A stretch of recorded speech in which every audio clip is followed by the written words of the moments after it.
Pagbasa mula sa sulat ni Apostol San Pablo sa mga taga-Kolosas.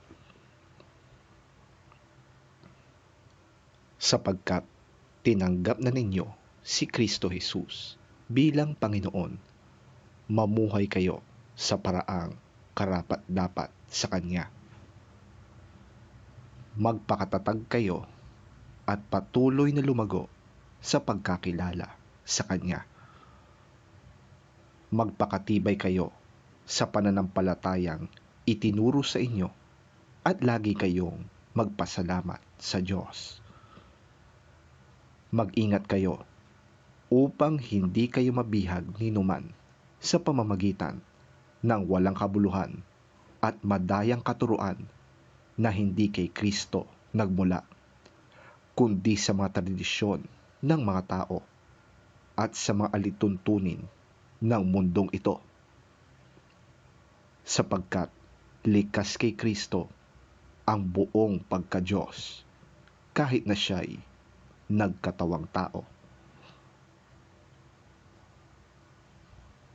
Kaya't kayo'y ganap na sa pamamagitan ng inyong pakikipag-isa sa Kanya, na siyang nakakasakop sa lahat ng kapangyarihan at pamamahala. Sa pamamagitan din ni Kristo, kayo'y tinuli, hindi ayon sa laman, kundi ayon sa Espiritu.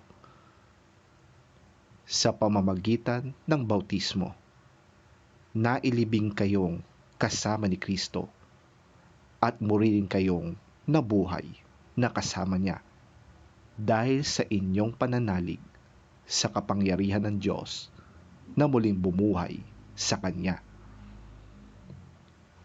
Kayong dating patay dahil sa kasalanan, kayong mga hintil na hindi nasasakop ng kautusan, ay binuhay ng Diyos na kasama ni Kristo.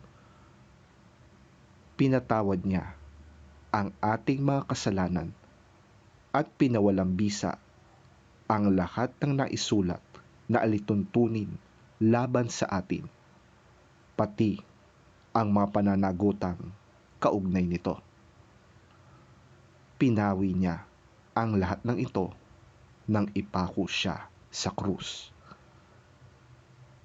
Sa pamamagitan ng kanyang kamatayan sa krus, nilupig niya ang mga pinuno at kapangyarihan ng sanlibutan. Ang mga ito'y parang mga bihag na kanyang ipinarada sa madla bilang katunayan ng kanyang pagtatagumpay.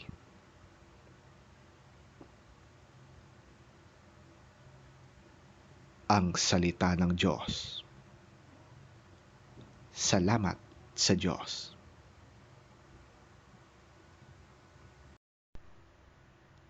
Ang mabuting balita ng Panginoon ayon kay San Lucas.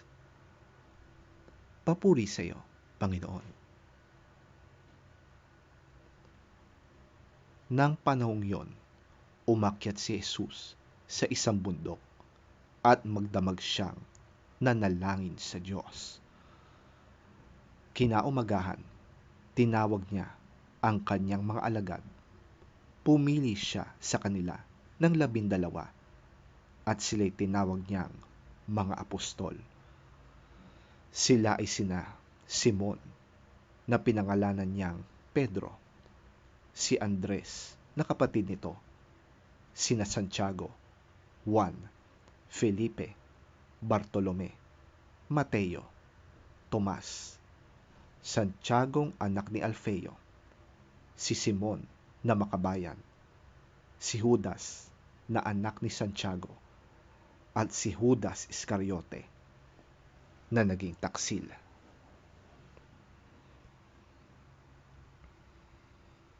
Pagbaba ni Jesus kasama ang mga apostol, nadatnan nila sa isang patag na lugar ang marami sa kanyang mga alagad, kasama ang napakaraming taong buhat sa Judea, Jerusalem, at mga bayan sa baybaying dagat, ng Tiro at Sidon.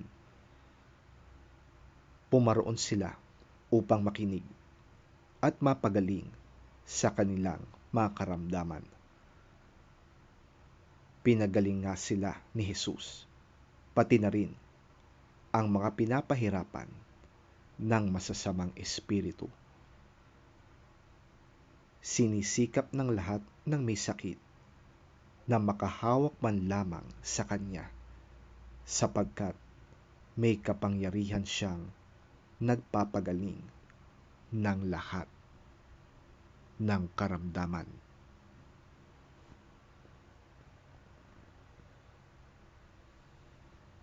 Ang mabuting balita ng ating Panginoon. Pinupuri ka namin, Panginoong Hesukristo.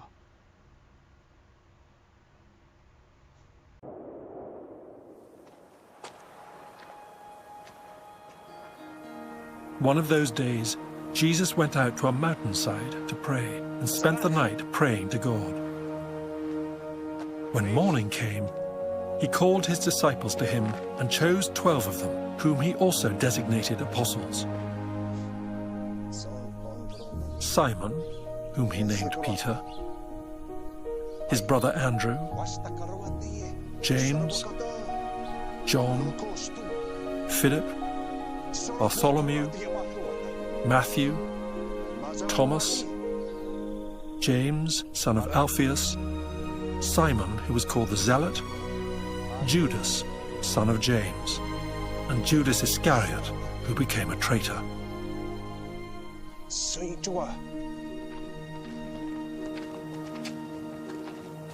He went down with them and stood on a level place.